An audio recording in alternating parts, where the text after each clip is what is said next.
जयपुर आज जिसे गुलाबी नगरी कहा जाता है, क्या सच में उस पर हमेशा राजपूतों का शासन था, या फिर इस मिट्टी का असली मालिक कोई और था?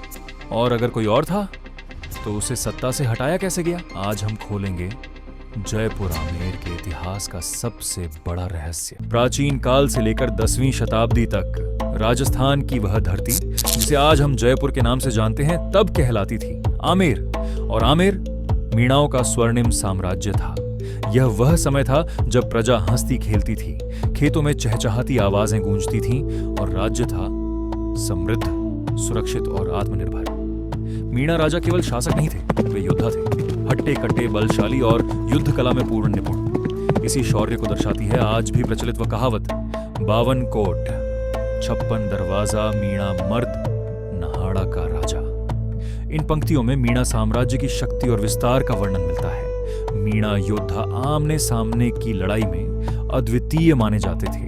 उनकी युद्ध शैली लड़ाई को एकतरफा बना देती थी, इसलिए बड़े बड़े योद्धा मीणाओं से टकराने से घबराते थे। इसी कारण मीणा साम्राज्य को पराजित करना किसी के बस की बात नहीं थी। इसी प्रकार 10वीं शताब्दी तक मीणा राजाओं का यह स्वर्णकाल अडिग बना रहा। धरती कांपे गूंजे रण की हुंकार,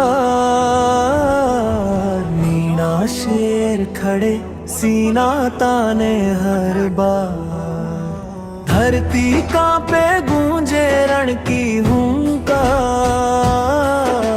मीणा शेर खड़े सीना ताने हर बार। मत्स्य का निशान लहू में हमारी शान। इतिहास में बदलाव हमेशा तलवार से नहीं आता, कभी कभी वह चाल और विश्वासघात से आता है। ग्वालियर राजघराने से निष्कासित होने के बाद कछवाहा धुल्हेराव मीणा राजा आलम सिंह के पास पहुंचे। आलम सिंह दयालु, सरल और उदार स्वभाव के थे। धुल्हेराव ने अपना दुख दर्द सुनाया और राजा आलम सिंह ने उन्हें अपने महल में शरण दे दी। यहीं से इतिहास का सबसे खामोश षड्यंत्र शुरू हुआ।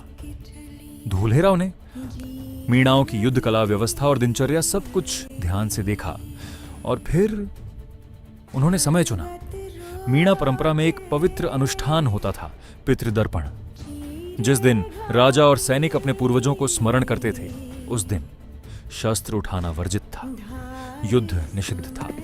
मीणा राजा और सैनिक निःशस्त्र थे और ठीक उसी समय पीछे से कछवाहा राजपूतों ने हमला कर दिया। न कोई तैयारी, न कोई प्रतिरोध। इस प्रकार धुल्हेराव ने मीणा साम्राज्य पर कब्जा कर कछवाहा वंश की नींव रखी।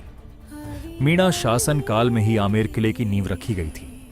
बाद में कछवाहा शासकों ने इसे अपनी राजधानी बनाया। पुराने ग्रंथों के अनुसार नाहरगढ़ किला नाहर सिंह मीणा से जुड़ा माना जाता है। कहा जाता है युद्ध में उनका सिर नाहरगढ़ में और धड़ घाट की गुड़ी में मिला। आज उन्हें भूमिया जी महाराज के रूप में पूजा जाता है। इतिहास यही नहीं रुकता। जब अकबर के विरुद्ध महाराणा प्रताप का साथ कोई नहीं दे रहा था, तब आगे आए भील मीणा योद्धा। उन्होंने गोरिल्ला छापामार युद्ध प्रणाली से मुगल सेना का सामना किया। समय बदला, अंग्रेज भारत आए। उन्होंने राजस्थान के कई राजाओं को अपने साथ मिला लिया, लेकिन मीणाओं ने साफ इनकार कर दिया। इसका जवाब मिला 1871 का क्रिमिनल ट्राइब्स एक्ट। पूरे समाज को अपराधी घोषित कर दिया गया।